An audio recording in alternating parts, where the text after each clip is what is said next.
بسم اللہ الرحمن الرحیم نحمده ونصلی علی حبیبہ الکریم اما بعد فاعوذ باللہ من الشیطان الرجیم بسم اللہ الرحمن الرحیم وستردون الی عالم الغیب والشہادہ فینبئکم بما کنتم تعملون آمنت باللہ صدق اللہ العظیم۔ ناظرین، پروگرام ازالہ شبہات میں آپ کی خدمت میں حاضر ہوں۔ جیسا آپ دیکھ رہے ہیں کہ اس وقت میں بدعت پر گفتگو کر رہا ہوں اور میں آپ کے سامنے یہ بیان کر رہا ہوں کہ نبی کریم صلی اللہ علیہ وسلم نے جن بدعتیوں پر لعنت کی ہیں، جو اہل بدعت تھے، وہ کون تھے؟ ان میں کفار و مشرکین تھے، ان میں مرتدین تھے جو عقائد کے باب میں تھے، اور کچھ وہ لوگ تھے جو گمراہ تھے، گمراہ آپ کی امت میں آنے والے وقت میں وہ گمراہ کی طرف جائیں گے۔ تو نبی کریم صلی اللہ علیہ وسلم نے ان پر لعنت فرمائی اور ان کے بارے میں وعید شدید فرمائی۔ گزشتہ پروگراموں میں نے ان پر کچھ گفتگو کی تھی کہ امم سابقہ میں سے مثلا سامری نے بچڑا بنا لیا اور دین ابراہیم کو اس نے دین موسوی کو اس نے تبدیل کر دیا چند دنوں کے لیے۔ موسیٰ علیہ السلام باہر گئے، اس نے اپنے پیچھے سے کام کر دیا۔ اب چونکہ پہلے بنی اسرائیل جو تھے وہ بچڑے کی عبادت تو نہیں کرتے تھے، اب اس نے جب ایک نیا کام کیا تو وہ دین کے اندر ایک نئی بدعت ہو گئی، تو وہ شخص لعنت کا مستحق ٹھہرا۔ اسی طرح عمر بن لوہی لعنت کا مستحق ٹھہرا۔ مشرکین جو تھے جنہوں نے ابراہیم علیہ السلام کے دین کو بدلا، وہ لعنت کے مستحق ٹھہرے۔ آقا دو جہاں صلی اللہ علیہ وسلم نے جو دین مقرر فرمایا، اس کے اندر کوئی بندہ تبدیلی کرے، مثلا آپ نے فرمایا میں اللہ کا آخری نبی ہوں، اگر اس کے اندر کوئی تبدیلی کرے کہ میں نیا نبی ہوں، تو اس نے ایک نئی بات کی دین کے اندر، تو وہ لعنت کا مستحق ہوا۔ حضور نے فرمایا میں نے مدینے کو حرم بنایا، یہ حرمت والی جگہ ہے، اگر اس کی حرمت کو کوئی توڑے، حرمت کو ختم کرے اور مدینے کی بے ادبی کرے، جنگ کرے اہل مدینہ سے، اہل مدینہ کو ستائے، تو وہ لعنت اللہ والملائکۃ والناس اجمعین کا مستحق ہوا، وہ رضی اللہ عنہ کہنے کا مستحق نہیں ہوا۔ جیسے ہمارے شبہ ڈالنے والے دوست پورا زور لگا رہے ہیں کہ یزید کے بارے میں کہ اس کو یہ ثابت کیا جائے کہ وہ مستحق رحمت ہے اور وہ جنتی ہے اور وہ رضی اللہ عنہ ہے، اگر کوئی کہتا ہے تو وہ اس بات کے اوپر اڑ جاتا ہے کہ یہ میں نے صحیح کہا، کتابیں لکھی، مناظرے کرتے ہیں۔ تو یہ وہ گمراہی والی بدعت ہے جو نبی کریم صلی اللہ علیہ وسلم کے زمانے کے سے بعد ظاہر ہوئی، اور ایسی ہی بدعتیں اور تھیں جن سے نبی کریم صلی اللہ علیہ وسلم وون فرمایا کرتے تھے۔ آپ جمعے کے خطبوں میں فرماتے کیونکہ آپ دیکھ رہے تھے کہ آئندہ کیا ہونے والا ہے، اور وہ جو نئے کام تھے، جو احداث تھے، وہ جو حدث تھے، وہ جو محدثات تھیں جو ہونے والی تھی، اس سے مراد یہ نہیں تھا کہ کسی بندے نے تلاوت کلام پاک کر کے آخر میں صدق اللہ العظیم کہہ دینا ہے، تو حضور اس کے لیے فرما رہے تھے، کیونکہ اگر شبہ ڈالنے والوں کے اعتبار سے یہ غلط بھی ہو تو اس کی سزا وہ نہیں بنتی۔ جیسے میں نے پچھلی بار بتایا تھا کہ قتل کی سزا قتل، اور دانت کی سزا دانت، اور زخم کی سزا زخم ہے۔ تو اس بیچارے نے کتنا کی برا کام کر دیا، چلو زیادہ سے زیادہ کہہ لیں کہ وہ نجائز ہے، ہم اس کو نہیں مانتے، اب وہ نجائز ہے کہ نہیں اس کی بات تو انشاءاللہ آگے چل کر آئے گی، لیکن یہ سزا تو اس کو نہ دیں کہ اس کے حج، عمرے، اس کے صدقات، خیرات، اس کے سب کچھ تراویح پڑھنا وہ چلا گیا کیونکہ اس نے صدق اللہ العظیم کہہ دیا تلاوت کے آخر میں، اس نے جمعرات کے دن اپنے والدین کے لیے دعا کی۔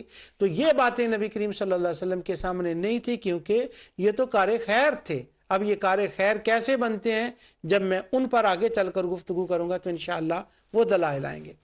آج میں آپ کو پھر بتا رہا ہوں کہ حضور نے لعنتیں کن پر کی ہیں، وہ کون سے نئے کام تھے جن کو پیش نظر رکھ کر حضور نے لعنت کی اور وہ کب ہونے والے تھے اور حضور جمعوں کے خطبوں میں کیوں ارشاد فرماتے تھے۔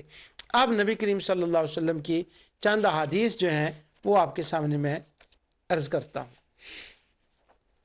سب سے پہلے حضور علیہ الصلوۃ والسلام کہ یہ ارشادات بخاری اور مسلم نے چونکہ لکھے ہیں، اس لیے مجھے کسی اور کتاب کے حوالے کی اس مسئلے میں ضرورت نہیں ہے۔ کتاب الحوض کے اندر، اور امام بخاری اس کو دوسرے مقامات پر بھی دوسری جگہ پر بھی لائے ہیں، اس وقت میں کتاب الحوض سے پڑھ رہا ہوں۔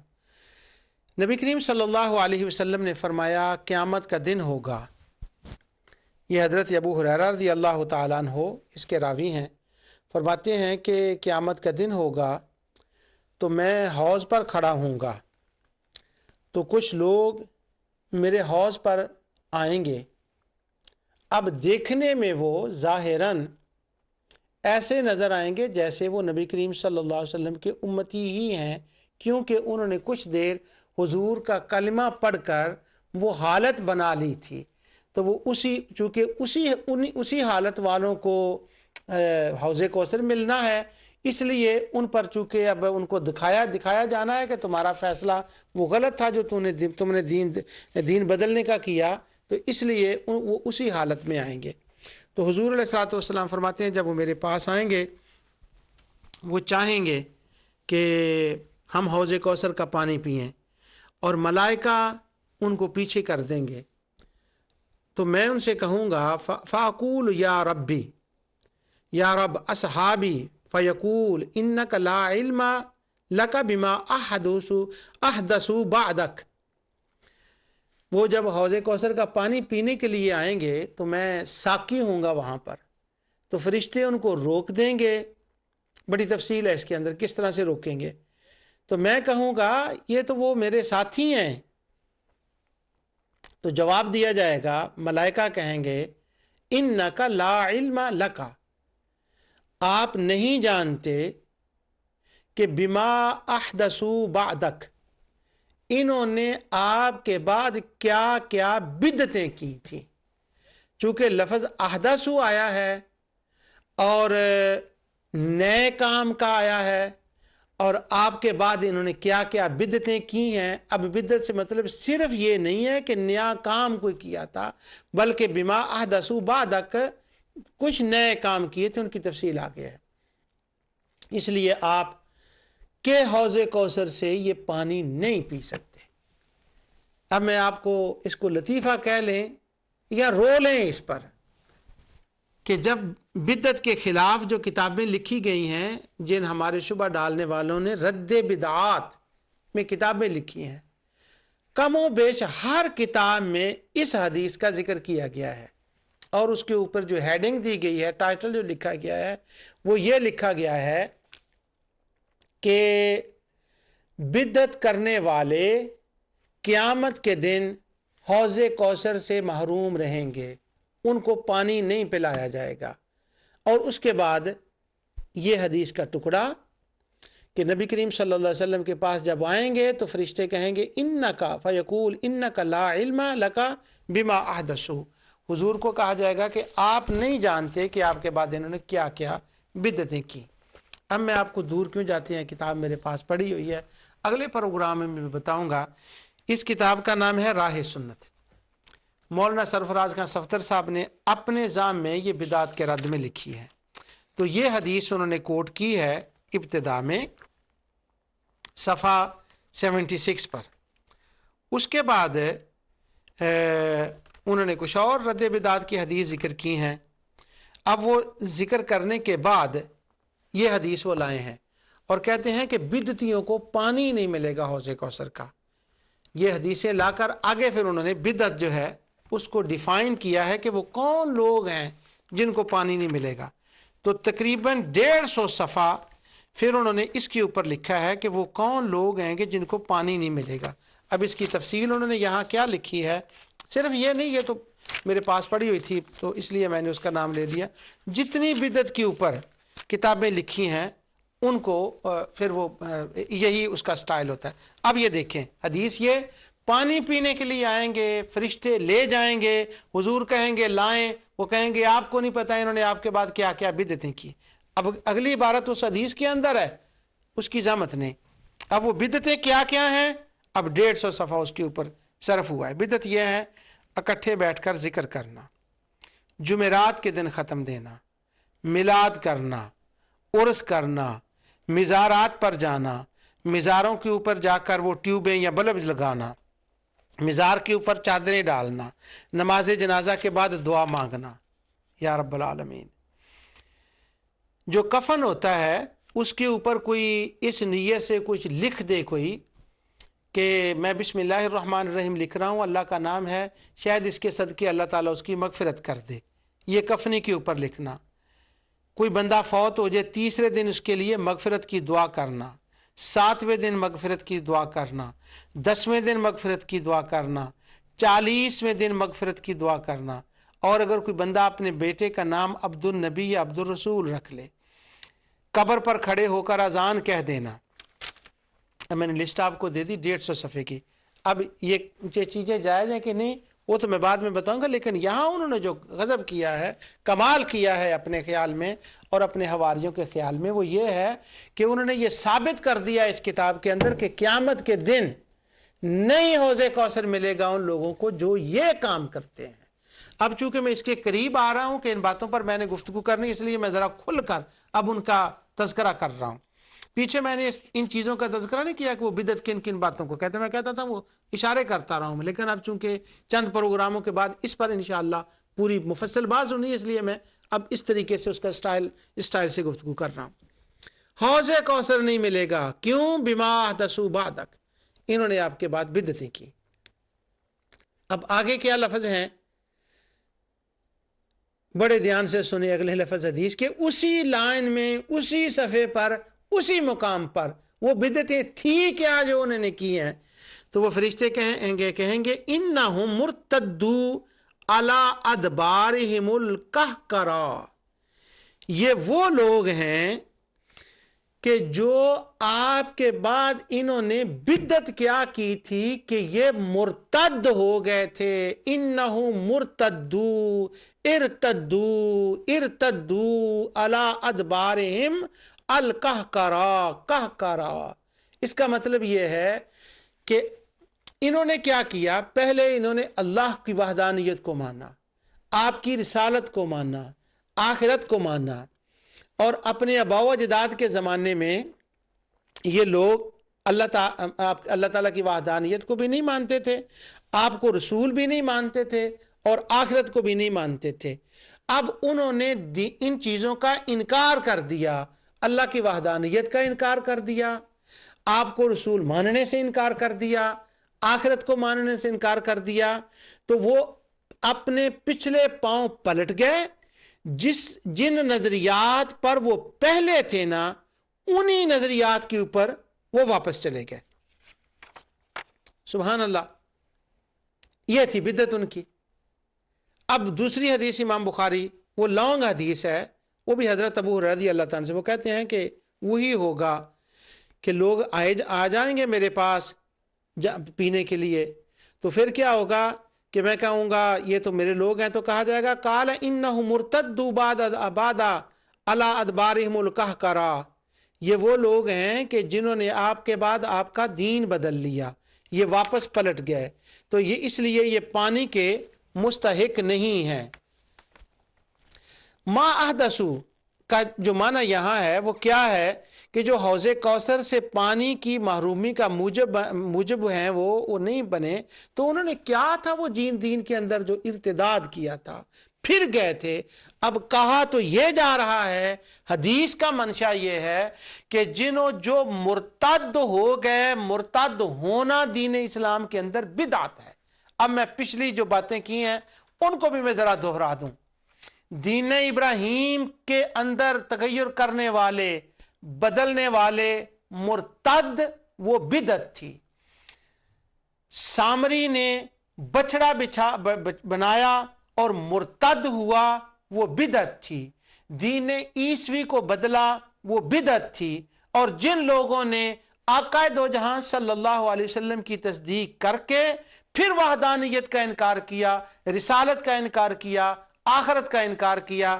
امام بخاری کہتے ہیں بما احدثوا بعدک انہم مرتدو، وہ مرتد ہو گئے اور یہ بدعت تھی۔ میں اس پر اس لیے زور دے رہا ہوں کہ بعض لوگوں کے ذہنوں میں یہ شبہ گزر رہا ہوگا کہ آج تک ہم تو یہ سنتے رہے کہ بدعت کا تو مطلب ہی یہ ہوتا ہے کہ جو حضور کے زمانے میں نہ ہو، صحابہ کے زمانے نہ، وہ بدعت ہوتی ہے۔ اب یہ کیا ہو گیا؟ وہ تو پرانے زمانے یہ ہو گیا کہ مرتد کوئی کسی زمانے میں ہو، پہلے زمانے میں ہو، حضور کے زمانے میں ہو، صحابہ کے زمانے میں ہو، حضور کے بعد ہو، بما احدثوا بعدک، تیرے بعد ہو گئے تو یہ بدعتی تھے۔ کیوں؟ یہ مرتد ہو گئے۔ کوئی بندہ تھوڑا سا خوف خدا کرے، حضور تو ان کو فرما رہے ہیں کہ ان کو پانی نہیں ملے گا، ان کو پانی نہیں ملے گا جو دین کو چھوڑ کر چلے گئے، اور یہ ان کی بدعت ہو گئی۔ اور ہمارے دوست شبہ ڈالنے والے وہ کہتے ہیں کہ جو تیسرے دن مرنے کے بعد، کسی مسلمان کے فوت ہونے کے بعد تیسرے دن بیٹھ کر دعائے مغفرت کرے وہ پانی سے محروم ہو جائے گا۔ یا رب العالمین، بات کہاں کی اور لگائی کہاں جا کر؟ اب مجھے آپ کہیں گے کہ یہ کیسی بات کر دی، لیکن میں آپ کو ایک بات بتاتا ہوں۔ کہیں کی بات اور کہیں جا کر لگا دی، رد بدعت کی حدیث کہیں اور ان کا اطلاق اس جگہ پر، ان پر لعنت ہے، ان کے ساتھ سلام لے، ان کی تعظیم کرے تو اس نے اسلام کو ڈھا دیا، اسلام کی دیواروں کو گرا دیا، اس کی توبہ قبول نہیں۔ مرتد جو ہوتا ہے توبہ قبول ہوتی ہے نہیں، یہ ایک دوسرا مسئلہ ہے، تو وہ اس کے بارے میں ہے، اور انہوں نے اس کے اوپر کس کے ڈال دیا۔ ایک بچپنے ہم پڑھا کرتے تھے اردو کی سٹوری کتابیں، اس کتاب میں نے یہ بات پڑھی تھی۔ یہ سمجھانے کے لیے بات ہے، میں دلیل نہیں دے رہا، تو وہ سمجھانے کے لیے بات ہے۔ اس میں شیخ چلی کی کہانیاں ہوتی تھی۔ اب خدا جانے کہ شیخ چلی نام کا کوئی بندہ ہوا ہے بھی یہ نہیں کیا ہے، لیکن وہ شیخ چلی کے نام کی کہانیاں بڑی مشہور ہیں، آپ بھی جانتے ہیں، مجھ سے زیادہ جانتے ہیں۔ تو وہ شیخ چلی کہتے ہیں کہ باہر رہتا تھا، بڑا سفر کیا کرتا تھا، تو ایک مرتبہ وہ سفر کر رہا تھا تو ایک ایسے علاقے میں پہنچا جہاں امرودوں کا باغ تھا۔ امرود جو فروٹ ہوتا ہے، امرود، یہ باغ تھا۔ تو اس کو انہوں نے امرود دیے، تو یہ شیخ چلی کا پہلا موقع تھا کہ اس نے کہیں امرود دیکھا تھا اور اسے کھایا تھا۔ اس نے کھایا، وہ میٹھا تھا۔ بعد میں اس نے اپنی ڈائری نکالی جو اس کا سفر نامہ تھا، جس کے اندر وہ چیزیں لکھا کرتا تھا، تو اس نے اس کے اوپر لکھ لیا امرود، بس یہ نام لکھ لیا۔ آگے سفر پہ چل پڑا۔ کسی اور سفر میں تھا، وہ جنگل سے گزرا تو ایک اس کو بڑا ہیوی بڑا جانور نظر آیا، تو اس نے پوچھا یہ کیا؟ اس نے کہا ہاتھی۔ اس نے اس کو دیکھا کہ نظر ڈالی اور وہ آگے سے گزر گیا، چلا گیا۔ بڑے سال گزر گئے، اپنے گاؤں میں ہی تھا وہ، تو اس کے گاؤں کے اندر کوئی تماشا کرنے والا بندہ ہاتھی لے کر آیا، تو یہ پہلا موقع تھا کہ اس کے گاؤں کے اندر وہ ہاتھی آ گیا۔ جب وہ ہاتھی آیا تو اس نے ہاتھی کو دیکھا، لوگوں نے ہاتھی کو دیکھا تو ان کو نہیں پتا تھا یہ کیا، لوگ حیران ہو گئے، یہ کیا؟ انہوں نے کہا شیخ چلی کو بلائیں، وہ باہر سفر کرتا، اس کو پتا ہوگا کہ یہ کیا ہے۔ اب شیخ چلی کو بتایا گیا کہ بتائیں حضور یہ کیا ہے۔ شیخ چلی نے ہاتھی کو دیکھا، اس کو یاد آیا کہیں دیکھا تو تھا، اب اس کا نام کیا ہے، کیا کہتے ہیں وہ بھول گیا۔ وہ کہتا ہے 2 منٹ ٹھہرو، میں ابھی آیا اور گیا، میں آپ کو بتاتا ہوں یہ کیا۔ وہ گھر گیا، اس نے اپنی ڈائری لی اور کھولا، اور ڈائری کے اوپر جب اس نے کھولا تو اس میں لکھا ہوا تھا، ایک جگہ لکھا تھا امرود اور اسی صفحے کے اوپر لکھا ہوا تھا ہاتھی۔ تو وہ کہتا ہے خدا جھوٹ نہ بلوائے، میں آپ کو پکی بات بتا دیتا ہوں، یا یہ ہاتھی ہے یا یہ امرود ہے، بس دونوں میں سے کوئی ایک چیز ہے، یا ہاتھی یا امرود۔ اللہ اکبر، کہاں ہاتھی اور کہاں امرود؟ تو وہ شیخ چلی نے کیا ہاتھی کو امرود بنا دیا۔ اسی طرح ہمارے شبہ ڈالنے والے دوست جب رد بدعت کی حدیث پڑھتے ہیں، سناتے ہیں، تو وہ امرود کو ہاتھی بنا دیتے ہیں۔ کہ یعنی وہ احادیث ہوتی ہیں مرتدوں کے بارے میں، مشرکوں کے بارے میں، حلت و حرمت کے بارے میں، نئی نبوت دعویٰ کرنے والوں کے بارے میں، وہ ان کے رد میں ہوتی ہیں کہ وہ پانی نہیں پئیں گے حوض کوثر سے، اور وہ کہتے ہیں جو ماں باپ کے لیے تیسرے دن مغفرت کی دعا کرے وہ حوض کوثر کا پانی نہیں پیے گا۔ اللہ اکبر۔ اب وہ لوگ کون تھے؟ کون ہیں لوگ جن کو وہ پانی نہیں دیا گیا؟ دنیا اس کو جانتی ہے۔ میں یہ بھی کہہ رہا ہوں کہ اگر کوئی خدا نہ کرے، اللہ نہ کرے، کوئی عالم میرا پروگرام دیکھ رہا تو وہ ناراض ہوگا کہ یہ بھی کوئی حوالہ دینے کی بات تھی کہ وہ کون لوگ تھے، یہ بھی کوئی بتانے کی بات تھی۔ کون ہے جس کا اس کو نہیں پتا؟ میرے ناظرین میں سے ممکن ہے کسی کو نہ پتا ہو۔ امام بخاری اس حدیث کو لائے ہیں کتاب الاعتصام کے اندر، اور بدعہ کا رد کرتے ہوئے انہوں نے بدعتیں کیا ہوتی ہیں اس کے اندر اس حدیث کو وارد کیا ہے۔ وہ کہتے ہیں قال لما، تو ابو ہریرہ فرماتے ہیں قال لما توفی رسول اللہ صلی اللہ علیہ وسلم واستخلف ابو بکر بعدہ وکفر من کفر من العرب قال عمر لابی بکر کیف تقاتل الناس وقد قال رسول اللہ صلی اللہ علیہ وسلم امرت ان اقاتل الناس حتی یقولوا لا الہ الا اللہ۔ ابو ہریرہ فرماتے ہیں کہ آقا دو جہاں صلی اللہ علیہ وسلم دنیا سے تشریف لے گئے، حضرت ابو بکر صدیق رضی اللہ تعالیٰ خلیفہ منتخب ہو گئے۔ اب کچھ لوگ تھے جو مرتد ہو گئے، انہوں نے اسلام سے انکار کر دیا، اور یہ تھی ان کی ما احدثوا بعدک، یہ بدعت تھی جو انہوں نے کی، جس کا بخاری نے ذکر کیا، حافظ ابن حجر نے، امام طبری نے، امام بدر الدین عینی نے، ابن عبد البر نے، تمام امام نووی نے، شارحین حدیث نے اس حدیث کے اس میں لکھا ہے کہ وہ جو لوگ حضرت ابو بکر صدیق رضی اللہ تعالیٰ عنہ کے زمانے میں مرتد ہو گئے، ان میں ایک بندہ مسیلمہ کذاب تھا جس نے اعلان نبوت کیا، اور لوگ اس کے علاقے کے لوگ تھے، نئے نئے مسلمان ہوئے تھے ابھی، ان میں سے کچھ لوگوں نے اس کو ماننا شروع کر دیا۔ یہ وہ مرتد لوگ تھے جو بعد میں مرتد ہو گئے، بعض نے زکوٰۃ دینے سے انکار کر دیا۔ تو اب وہ جو لوگ مرتد ہوئے ہیں، انہوں نے جو بدعت کی ہے، رسول اللہ صلی اللہ علیہ وسلم ان کے بارے میں ارشاد فرما رہے ہیں کہ ان کو حوض کوثر کا پانی نہیں دیا جائے گا۔ یہ تھی بات۔ اب امام بخاری کا سبحان اللہ فہم دیکھیں، یہ ساری باب الاعتصام کے اندر حدیثیں لائیں کہ ان کو بدعتی کون ہوتے ہیں؟ وہ مرتد ہوتے ہیں، وہ اسلام کے منکر جو انکار کر دیں۔ اسی باب میں اس کے بعد وہ دوسری حدیث لائے ہیں کہ نبی کریم صلی اللہ علیہ وسلم ممبر پر کھڑے ہوئے، اور جب ممبر پر کھڑے ہوئے تو آپ نے لمبا خطبہ دیا، وہ حدیث آپ جانتے ہیں۔ تو حضور نے فرمایا وَإِنِّي وَاللَّهِ مَا أَخَافُ عَلَيْكُمْ أَن تُشْرِكُوا بَعْدِي وَلَكِنِّي أَخَافُ عَلَيْكُمْ أَن تَنَافَسُوا فِيهَا، مجھے یہ خطرہ نہیں ہے کہ تم میرے بعد شرک کرو گے،